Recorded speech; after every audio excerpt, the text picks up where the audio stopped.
माधोपुर है क्या? हो गया?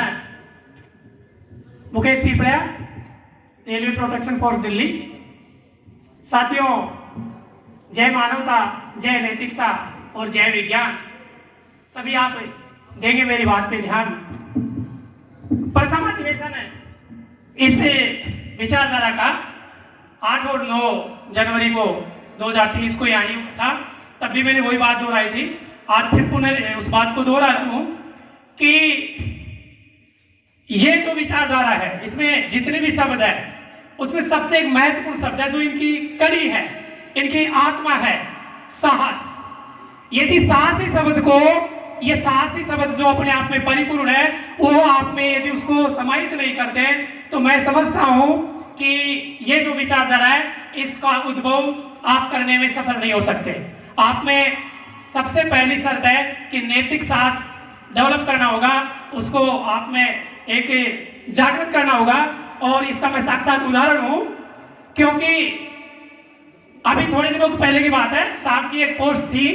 पोस्ट पे मीडिया ने एक प्रोपेगेंडा चलाया और उस प्रोपेगेंडे के आधार पे वायरल किया गया कि आईजी हेडक्वार्टर एक रेस्पॉन्सिबल पर्सन है, इतने जिम्मेदार पर्सन है और इस तरह से धर्म की धज्जियां उड़ा रहे हैं, ऐसे कैसे बोल सकते हैं। इस तरह से उन्होंने एक सुनियोजित प्रोपेगेंडे से उसको वायरल किया। मैंने उस पोस्ट को मात्र 10 मिनट बाद, साहब ने जैसे पोस्ट की, मैंने 10 मिनट बाद उसको शेयर कर दिया था और उसके बाद में उस पर 35 कमेंट आए। कमेंटों के बाद में मीडिया ने प्रोपेगेंडा चलाया और प्रोपेगेंडे के बाद में जब मैंने वो चीज देखी तो जिन लोगों के कमेंट थे वो डिलीट हो चुके थे, बहुत सारे लोगों के। कारण क्या था? नैतिक साहस नहीं था, क्योंकि वो घबरा गए। तो हमें किसी भी चीज में जब संवैधानिक दायरे में है, कानूनी दायरे में है, तो फिर घबराना नहीं चाहिए। हमें उस चीज का यदि ज्ञान है, नॉलेज है, नहीं है तो लेनी चाहिए और फिर नैतिक साहस डेवलप करना चाहिए।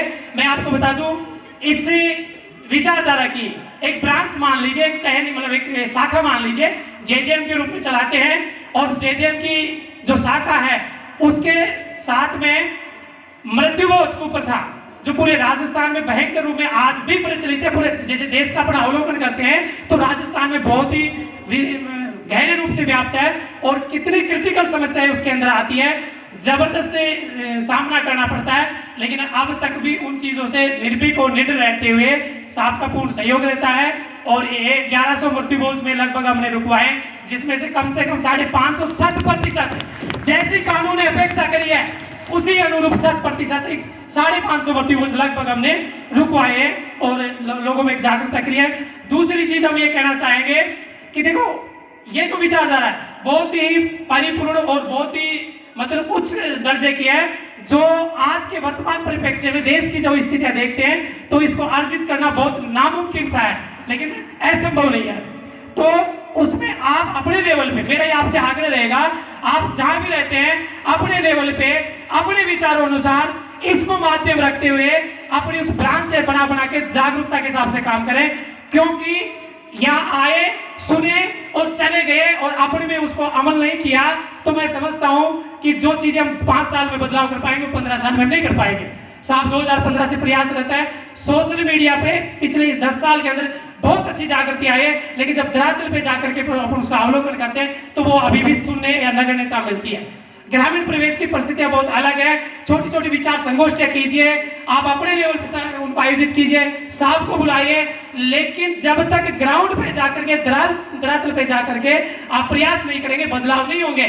और ये एक ऐसी विचारधारा है जो वास्तव में आपको मानव साबित करती है, लेकिन इसमें स्टेप टू स्टेप आप अपनी ब्रांचों के रूप में और शाखाएं बना करके और काम करें। हमें मृत्युभोज के साथ साथ दहेज और बहुत सारी कुरीतियां हैं, लेकिन सबसे इंपॉर्टेंट है, देखो, धर्म का या ईश्वरवाद का या धर्मवाद का ऐसा कॉन्सेप्ट व्याप्त है इस भारत देश के अंदर कि आप यदि जरा से भी उसमें ग्रामीण परिवेश में या पढ़े लिखे लोगों के अपने यूथ में जाकर के फील्ड में भी आप बात करते हैं तो तुरंत आप पे टैग लगा दिया जाता है, आपको खलनायक बनाने की कोशिश की जाती है। घबराना नहीं है, डरना नहीं है, तर्कों के साथ जवाब देना है। हमें एक तो जन्म, परण और मरण, क्योंकि यहाँ तीनों कॉन्सेप्ट जो हमारा है वो एक विशेष विचारधारा से लिपटा हुआ है, जकड़ा हुआ है।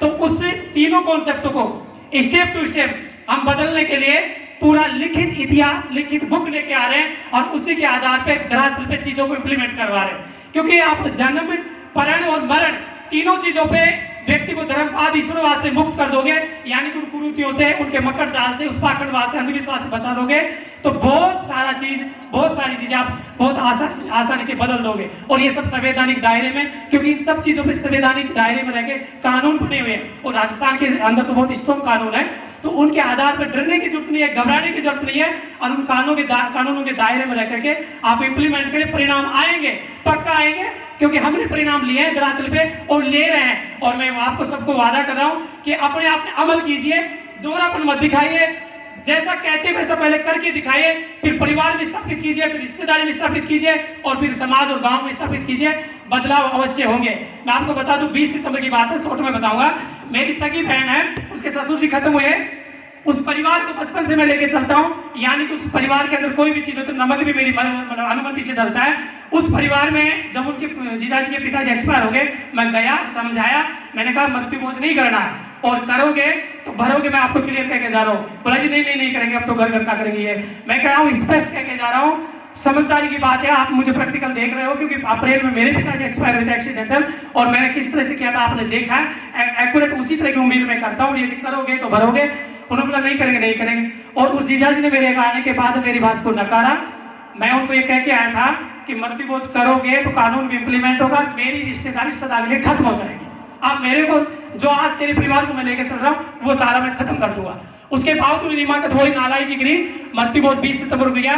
मैंने 181 से लेकर के सारी कार्रवाई बिठाई, रात के 2 बजे बाल उठा के 3 किलोमीटर दूर से ले जाना पड़ा, मृत्यु भोज नहीं हुआ। तीसरे दिन मृत्यु भोज में जो भी खिलाना पड़ा, उसके बाद मैंने फोन करके कह दिया आज तक का अपना रिश्ता